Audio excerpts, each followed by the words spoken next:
राजस्थान का कुलभाटा गांव जो कि 200 सालों से सुनसान पड़ा है। इस गांव के रहने वाले लोग रातों रात गांव खाली करके चले गए। दरअसल उस गांव में एक औरत रहती थी जो कि काला जादू करती थी। वो अपनी सुंदरता को बढ़ाने के लिए उसी गांव की जवान लड़कियों का बलि चढ़ाती थी।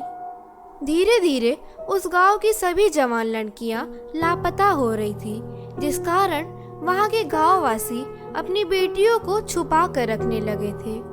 वहां के गांववासियों को कुछ समझ नहीं आ रहा था कि वो अपनी बेटियों की कैसे रक्षा करें।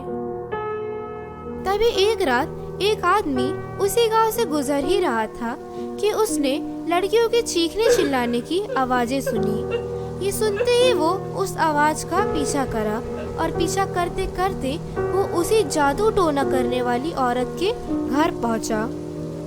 वो आदमी जब उस खिड़की के जरिए से उस घर के अंदर झांका तो उसने पाया कि वहाँ पे हड्डियाँ, साथ ही साथ वहाँ पे नींबू मिर्ची और अन्य प्रकार के तंत्र मंत्र के सामान रखे थे। और वही औरत एक गोले के अंदर बैठकर तंत्र मंत्र का जाप कर रही थी। तभी उस आदमी ने उस कमरे के कोने में बंधी हुई 2-4 लड़कियों को देखा। ये देखते ही उसे पता चल गया कि सारी लड़कियों का ये बलि चढ़ाती है और इसी कारण गांव की सभी लड़कियां लापता हो रही है।